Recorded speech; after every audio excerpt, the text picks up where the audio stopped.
Good evening. It's an intriguing prospect. Could the man who created the world's biggest marketing and advertising group now set up a rival to take it on?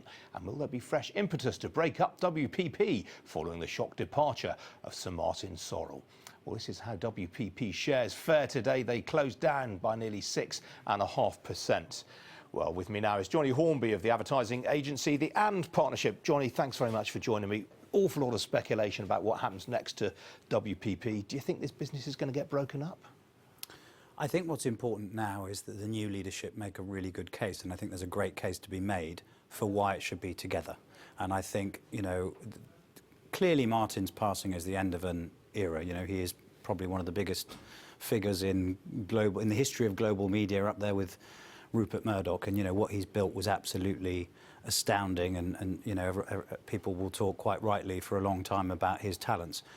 Equally, the construct that he'd created, you can see it in the share price, not just today but over the last year and a bit, not just of WPP but of all the holding companies, I think is telling us that it needs to be constructed differently. And the speed with which data and digital and technology have come at the advertising industry requires it to be reconfigured very differently to the way that it's configured at the moment. Now, I think the bit that you could be very optimistic about if you are a believer in WPP is that the two people who've taken over, I think, are in very, very well positioned for those changes.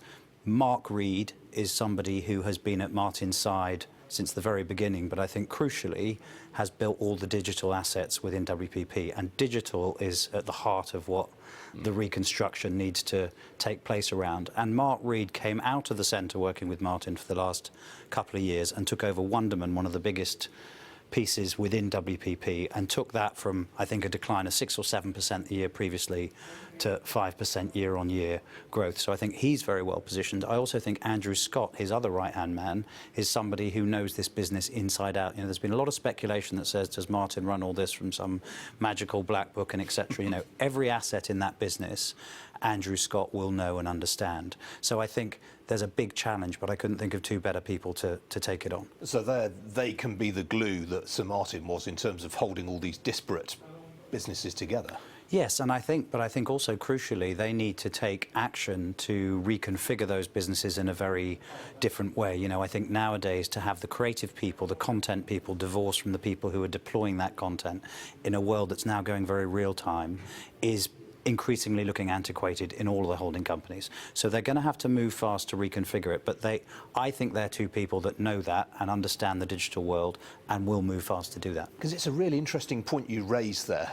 This is a business. We had global growth at its strongest last year for the first time since the financial crisis, or strongest since the financial crisis. WPP's top line organic revenues didn't grow during the year. I mean, it kind of suggests the business model is no longer fit for the 21st century. The business model, I mean, I passionately believe that these things need to stay together. So there will be people who will argue that the media should be sold off separately or the creative should be sold off separately. I think actually the deployment of content needs to be done hand in glove now with the creative people, almost in a real-time kind of marketing newsroom environment. I think there are parts of WPP that you could argue could be spun off. You know, the research business to me wouldn't seem something that is crucial anymore to the big challenges that WPP faces. And those big challenges, I think, simply are, at the very top end, you've got large international businesses going through business transformations, trying to put data at the heart of their organizations and trying to reconfigure their businesses around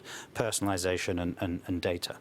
There's new competitors now for the holding companies with the likes of Deloitte, Accenture, etc. So at the top end, you need to reconfigure to make the case, I think, and again, I think Andrew and Mark will do this, for why the data and the technology should be in service of the ideas and the creativity, not the other way around. And I think that's where a WPP could win against those big consultants.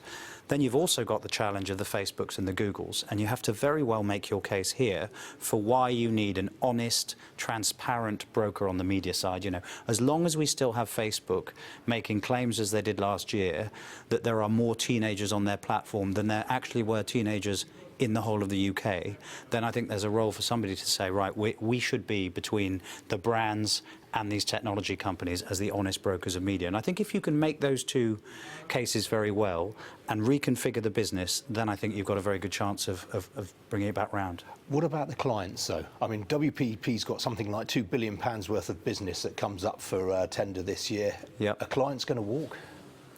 I don't think clients are going to walk because of a change of leadership, despite the fact that Martin has been a fantastic leader. I think there is a case to be made that says this change and this reconfiguration has needed to happen for a couple of years. I mean, personally, I think Martin still had the energy and the intellect and the capability to have brought about that change, but that change is now going to hand over to somebody else. So I think those clients won't walk if Mark and Andrew are able to reconfigure these businesses in a way that's incredibly relevant to them. And, people, of course, have personal relationships, but business decisions around billion-pound marketing campaigns will actually come down to who has the best capabilities. And I think reconfigured WPP is still, the Man United of holding companies. It just needs to get its mojo back. Very, very briefly, Johnny, you were named in the weekend press as a possible successor to Sir Martin. Do you have any ambitions in that field?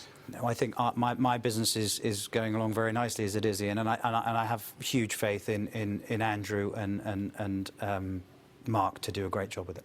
All right, Johnny Hornby, great to see you as ever. Thanks for coming on.